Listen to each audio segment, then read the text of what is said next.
1200મો શબ્દ મિત્રો ઝુમખો.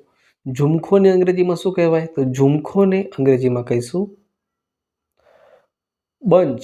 BUNCH. Bunch એટલે કે ઝુમખો. 1201મો શબ્દ ઝેર. ઝેરને અંગ્રેજીમાં શું કહીશું? તો ઝેરને અંગ્રેજીમાં કહીશું પોઈઝન. POISON. પોઈઝન મતલબ કે ઝેર. 1202મો શબ્દ મિત્રો ટામેટું. તો ટામેટુને અંગ્રેજીમાં શું કહેવાય? તો ટામેટુને અંગ્રેજીમાં કહીશું ટોમેટો. TOMATO. ટોમેટો મતલબ કે ટામેટા કે ટામેટું. 1203મો શબ્દ મિત્રો તાલ. તાલને અંગ્રેજીમાં શું કહેવાય? તો તાલને અંગ્રેજીમાં કહીશું બોલ્ડ હેડ. બોલ્ડ હેડ મતલબ કે તાલ. 1204મો શબ્દ મિત્રો ટેવ.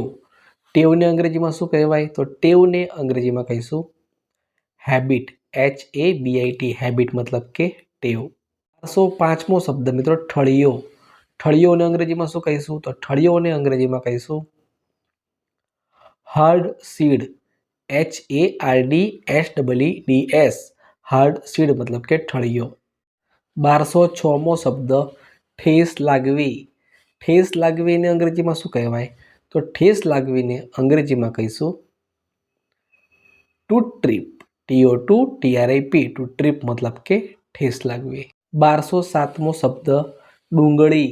ડુંગળીને આપણે અંગ્રેજીમાં શું કહીએ? તો મિત્રો ડુંગળીને અંગ્રેજીમાં આપણે કહીશું ઓનિયન. ONION. ઓનિયન મતલબ કે ડુંગળી. 1208મો શબ્દ ડૂબવું. ડૂબવુંને અંગ્રેજીમાં શું કહેવાય? તો ડૂબવુંને અંગ્રેજીમાં કહીશું સિંક. SINK. સિંક મતલબ કે ડૂબવું. 1209મો શબ્દ ડોક. ડોકને અંગ્રેજીમાં શું કહેવાય? તો ડોકને અંગ્રેજીમાં કહીશું મિત્રો નેક. NECK. નેક મતલબ કે ડોક. 1210મો શબ્દ ઢબ. તો ઢબને અંગ્રેજીમાં શું કહેવાય? તો ઢબને અંગ્રેજીમાં કહીશું મેથડ. METHOD. મેથડ મતલબ કે ઢબ. 1211મો શબ્દ ઢેબરા. ઢેબરાને અંગ્રેજીમાં શું કહેવાય?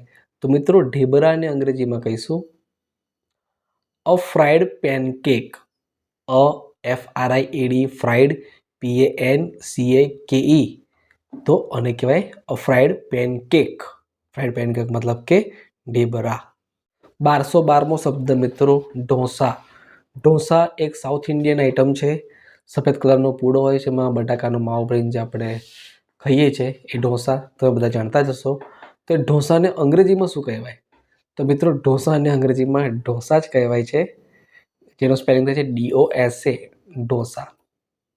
1213મો શબ્દ મિત્રો તજ. તજને અંગ્રેજીમાં શું કહેવાય? તો તજને અંગ્રેજીમાં કહીશું સિનેમન, જેનો સ્પેલિંગ થાય CINNAMON. સિનેમન મતલબ કે તજ. 1214મો શબ્દ મિત્રો તડબૂચ. તડબૂચને અંગ્રેજીમાં શું કહેવાય? તો તડબૂચને અંગ્રેજીમાં કહીશું વોટરમેલન. WATERMELON. વોટરમેલન મતલબ કે તડબૂચ.